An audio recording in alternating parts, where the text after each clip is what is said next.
Պարոն Հովհաննիսյան, 2025 թիվը մոտենում է իր ավարտին, քաղաքական առումով ինչպիսի տարի էր ձեզ համար։ Դխուր պետության ազգի համար ողբերգական եւ նաեւ նախաշեմային, այսինքն մենք գտնվում ենք այսօր 26-ի նախաշեմին, որ կամ բերելու է համապետական համազգային վերափոխումների կամ էլ չեմ ուզում ասել։ Դրա համար ես կարծում որ բեգումնային դարվա նախաշեմն էր, որը ինքնին ողբերգականության մեծ բովանդակություն ուներ։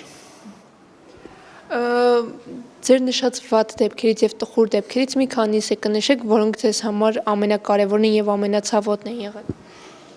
Սպանություններ, ընդրված ղեկավարների, քաղաքացիների,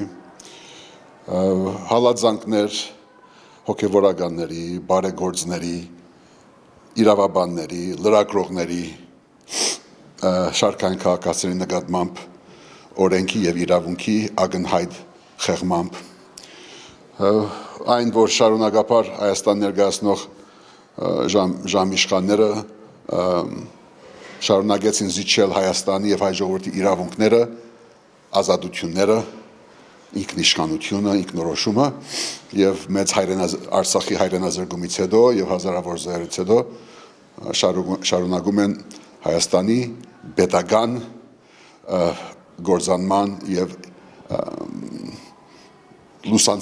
լուսանկարման գործընթացը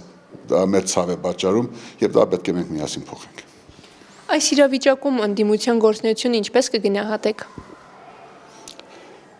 Ընդդիմությունը ես կարծում եմ որակյալ մեծամասնություն է, որը ժողովուրդն է։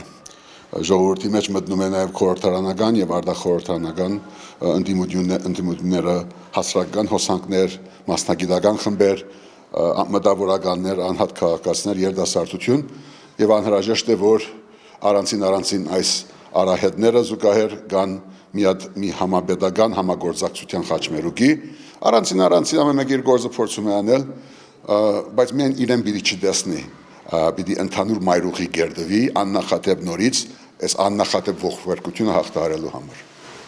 Շատերը պնդում են, որ Հայաստանում ընդդիմություններ է պետք փոխել, քանի որ ներկայիս ընդդիմությունը ոչինչ անել չի կարողանում։ Ինչպես է գնահատում դուք նման հայտարարությունները։ Ես հայտարարություն չգնահատեմ, որովհետև դրանք արդեն ընթացիկ մարտավարական քարոզչական հարցեր են գոմ եւ դեմ, կարող եմ ասել, որ մենք ամփոփչովին պիտի փոխվենք, թե ներսից ըստ էության, որպես հայ մարդիկ, Հայաստանի քաղաքացիներ եւ իշխանությունը պիտի փոխվի, ընդդիմությունը պիտի փոխվի, մենք պիտի ունենանք փոքրիկ հույս ունեցող, իրեն հարկող, արժեքները վերակնահատող մի պետություն, որը Հայաստանի Հանրապետությունն է, եւ սա ենթադրում է, որ բոլորը ծայրից ծայր փոխվեն։ Իսկ ինչ եք կարծում, որ արժեքն է ըստ ձեզ, որ ամենաշատը բացակայում է մեր քաղաքական կյանքում այսօր։ Արժանապատվություն եւ խիղճ։ 2026-ի ընտրություններին ինչ եք կարծում, ժամանակը չէ, որ ընդդիմությունը միանա, միավորվի եւ միասնական ճակատով հանդես գա։ Այո, ժամանակն է։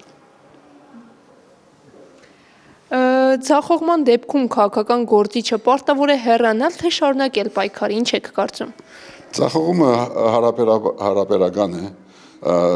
ասած դվել ամեն մեկի մի կյանք, բայց յուրաքանչյուր մարդ եւ գործիչ պիտի իմանա, թե քաղաքական պայքարի մեջ երբ պիտի ինքը շարունակի իր աշխույժ ակտիվ գործունեությունը,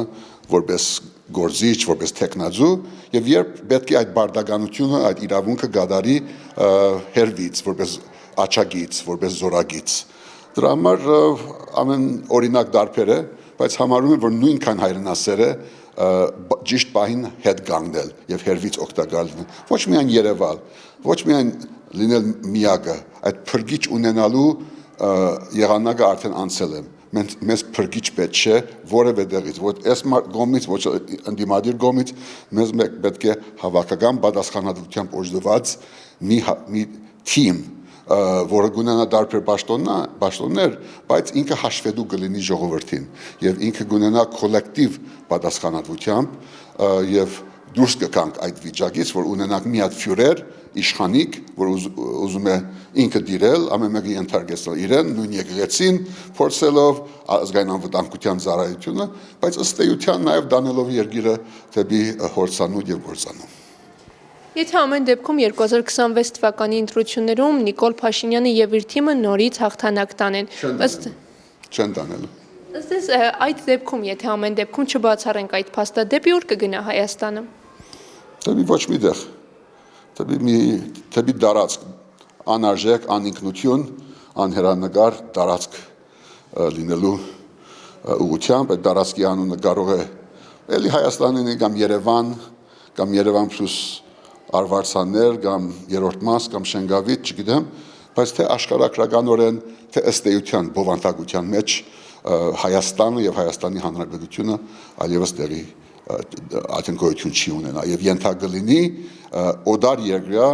ազդեցության, հրահանգների, արժեքների, որտեղ օդար մայրաքաղաքները կորոշեն թե ով է Հայաստանի վարչապետը, ով է Հայաստանի գաթողի գոսը, ով է Հայաստանի քաղաքացին անգամ։ Եվ դրա համար ես ասում եմ դա բացառելի է, դա պետք է մեր նորարար բանաձևով այս քանի ամիսների ընթացքում բացառենք, որտեղ ամբողջ Հայաստանի բազմակրությունը եւ հայ ժողովրդի հազարավոր դարիների վերելքներով, այրեջներով, ցեղասպանություն, հանրապետություն, հաղթանակ, ամեն ինչով հանդերձ մենք թույլ չենք կարող տալ, որ որևէ մի մարդ ստեղծի իրեն համար իր ղեկավարությամբ, իր հերոսությամբ ապակա պատմություն։ Պարոն Հովհաննիսյան, եւ վերջում կխնդրեմ մաղթանք հղել մեզ դիտողներին եւ ամբողջ հայ ազգին։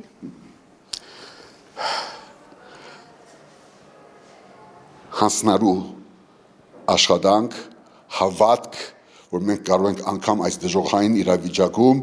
միասին վերափոխել մեզ, մեր երկիրը եւ մեր ապական։ Մենք պիտի վերադիրանանք մեր իրավունքներին, չզիջենք այդ իրավունքները օդարին կամ իշխանիկին, մենք պիտի իրացնենք այդ իրավունքները, պիտի դեր լինենք մեր պետականության, մեր ազգային արժեքների, մեր քաղաքացիական ազատություններին եւ հույս երբեք չգդրել, երբեք չհանձնվել, երբեք չգնալ կապիտուլացիայի կամ collaboration-ի, օդարի, դավադիրի, դավաճանի հետ։ Եվ ահա այստեղ է, որ մենք պիտի կարողանանք ամեն մեկս իր եսից մի փոքր դուրս գա։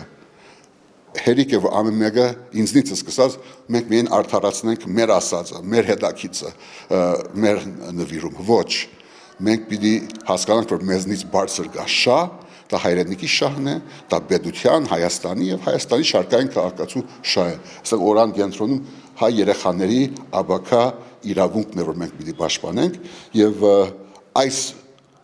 առաքելության մեջ, այս կոչման համար հայ լինելու, հայաստանցի լինելու այդ բատվի համար մենք ամեն մեկս պիտի պայքարենք մինչև ոչ թե վերջ, այլ մինչև մեր նոր երկրի սկիզբը։ Հաջողություն բոլորին, բարի տարի։